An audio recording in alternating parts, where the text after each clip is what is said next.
There's a certain sentiment strain that has that I've noticed within the black community, especially within the last year or so. I don't think it's anywhere near a majority, but I think it is, and I don't think it's necessarily huge, but it's certainly loud. And it's this sentiment that has this innate response to defend any black celebrity, a well known figure, especially a male, who have come under public scrutiny or criminal scrutiny um, for, criminal or lewd behavior, right? And what I mean is, I'm primarily talking about Bill Cosby, R. Kelly, Michael Jackson, right?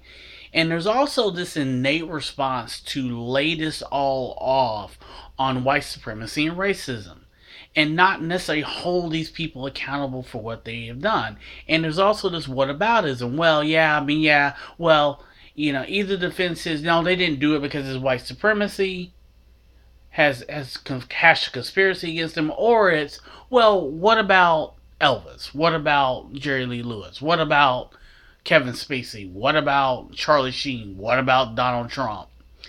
And while I get that, at the end of the day, it's really what about them? Because two wrongs don't make a right. And it's also kind of it's a selective subjective look at those things, because yes, a lot of those people have gotten away with lewd behavior or sexual assault.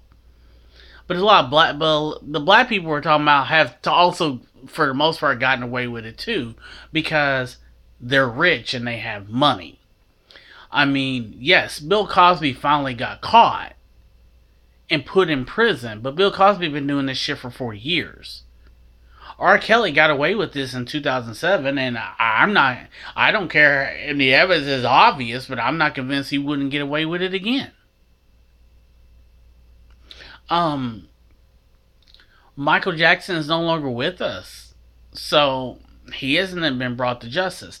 And this is the part of this. Look, you can say, "Oh, you a coon, you riding the train, you just doing a conduit for the white man's work."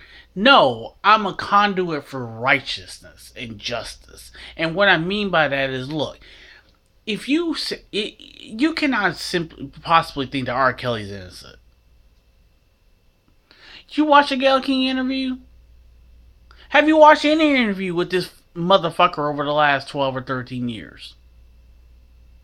He was on tape pissing on somebody, on a 14-year-old girl. I mean, what are we talking about here? Michael Jackson. Man, I love Mike too, and it's hard to come to grips with this. But you watching Leaving Neverland, come on, man. Really? And put those two guys to the side. If you think their motives are not pure or there's some sketchiness there, look at this empirically. Michael Jackson was a grown man who spent most of his free time, the vast majority of his free time, with young boys, whether it was these two guys or Macaulay Culkin or Corey Feldman, and the list goes on. That's not normal. It's not. And I don't think that he molested all those boys. I actually believe Corey Feldman and Macaulay Culkin when they say he didn't do anything to them, but I also believe these other two guys that were Leaving Neverland when he said he did do it to them. The evidence is empirical, but my point is, why do we defend these people? We act like the pool is so shallow of positive black male models that we have to settle for pedophiles like this or sexual predators like Bill Cosby are just general pieces of fucking shit and murderers like O.J. Simpson. Come on, man. The pool ain't this shallow. We have plenty of black male role models to look up to that we don't have to go, oh, well, we're going to defend these guys at all costs. Or act like we're going to stick it to the white man by defending these guys. We're not sticking it to the white man by defending these guys. We look ridiculous. It's ridiculousness. My point is, quit defending the indefensible. Stop it. These guys are under attack not because they're black, because they're predators and because they're guilty. That's it. R. Kelly was going after young black women and girls. Shouldn't we be more concerned about those people than him? But we're going to defend him. Why? Because he can sing? We're going to defend Michael Jackson because he can dance? We're going to defend Bill Cosby because he was funny and his comedy wasn't even directed or meant for black people? That doesn't make any sense, man. Stop defending the indefensible. That's it for this video. If you have a comment, drop it in the box. Go ahead and hit the like button. While you're there, go ahead and hit the subscribe button. Hit me up on my blog at robbase2110-ez.blogspot.com.